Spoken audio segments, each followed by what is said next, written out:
Hey guys, thanks for tuning in to the ConcealCarry.com YouTube channel. I'm Tyler Tharp with Synergy Training Group. This is going to be a two-part series on considerations of your vehicle for the defensive and safety-minded citizen. First part's going to be carrying on our body. How do we keep that gun on our body while we're driving, long distance, short distances? And then part two is going to be what do we keep in the truck? Supplies, gear, things of that nature. Y'all stay tuned. All right, so part two of this series is what does a safety and defensive-minded civilian keep inside their vehicle? Life is very unpredictable. And I'm going to go ahead and tell you now, I've solved way more problems with medical and fire extinguishers than I have guns. That's just the fact of life.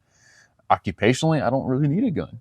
So you can see how that math works out. So let's start up front, driving around. I spend a lot of time in my vehicle, a lot of time, job site to job site, from range to range, teaching all over. This is kind of my office at times. So I keep some things on me staged in specific areas to be optimal for my lifestyle. First and foremost, we do have stuff in the door. You'll have, right now it's wintertime, so I got hand warmers. You never know when you might need some hand warmers. There's a couple knives for different reasons, skinning knives and utility knives. You're going to have Palm, the Mark III OC spray there. I have my Cloud Defensive MCH dual output. It's the high candela, so it pushes light very far with a lot of intensity.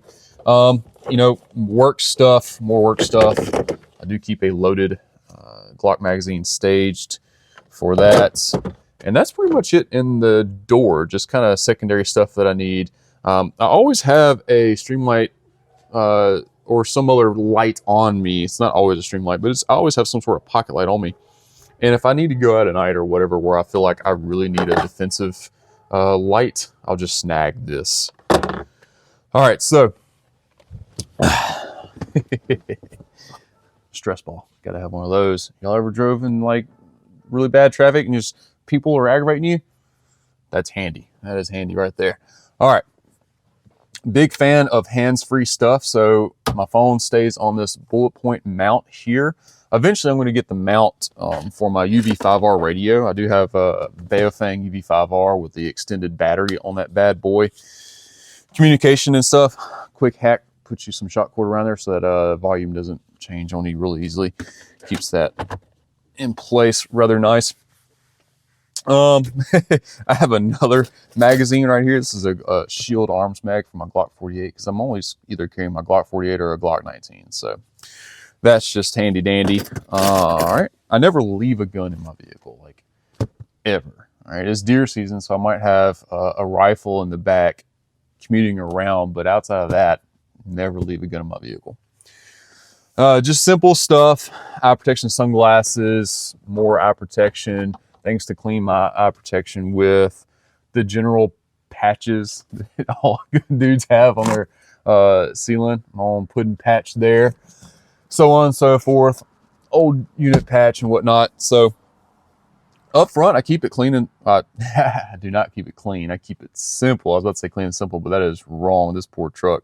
It is absolutely a work truck and it gets neglected at times as far as cleanliness goes. Nothing really important inside the center console. Just some spare stuff like keys to my hitch and like a battery post terminal cleaning thing and air gauge, some Tums and some headache medicine, things of that nature. Just small little knickknacks. Nothing to it really. Where the big stuff is behind the passenger seat. That way I can reach over and grab as needed. So come on around, let's check that out.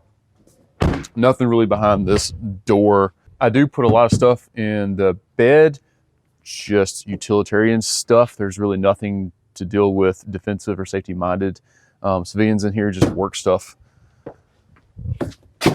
But inside of here, come on up, take a look. I got a milk crate with some Velcro on the bottom just so it doesn't slide around, and that's going to have some stuff in there. And then up on the seat, I do have a kind of like a go bag. It's just got stuff in it. So more knives, because if I need to just grab this bag and go, I can. There's a poncho in there. There's some beef jerky in there.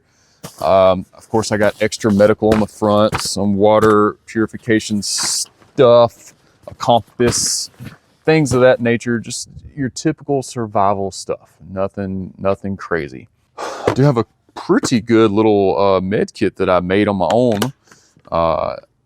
If you don't have a med kit and you don't know how to make one, look up Mountain Man Medical. That is going to be your easiest source to get anything you need on that side of things.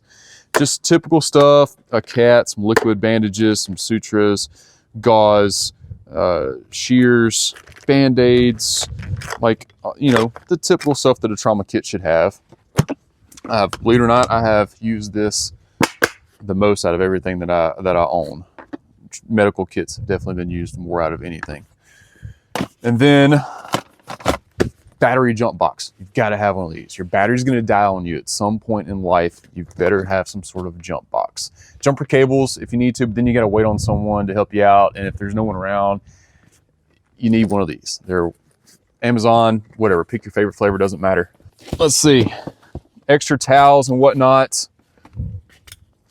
A in-service and well-charged fire extinguisher. Got to have that bad boy. I'm a big fan of the full size, because why not? They really don't cost that much. And I've actually had to use one of those, like I said, on that car fire. Safety flare, CPR mask, big thing of OC. Really big thing of CS OC spray, because y'all have seen the riots. Like, running over people probably ain't the best idea, and that might motivate them to get out of the way. More jackets, rain jackets, towels, things of that nature. And it's really about it. I know that seems like a lot, but it only takes up this small amount of space. And if for some reason I need to use this entire back seat, it's super easy just to pick that crate up and stick it in the bed, book bag in the bed. But it's almost never that I've had to do that. I don't have kids, so it's just me and the wife, and one other person maybe. So it works out well for me.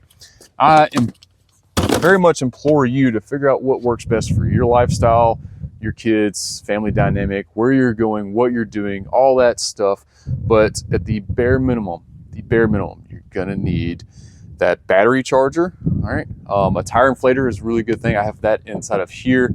And medical. All right, fire extinguisher, medical, tire inflator, and battery charger. You've got to have those things to be self-sufficient in your vehicle as a defensive-minded citizen. So that's it on the vehicle series. Thank y'all so much for tuning in.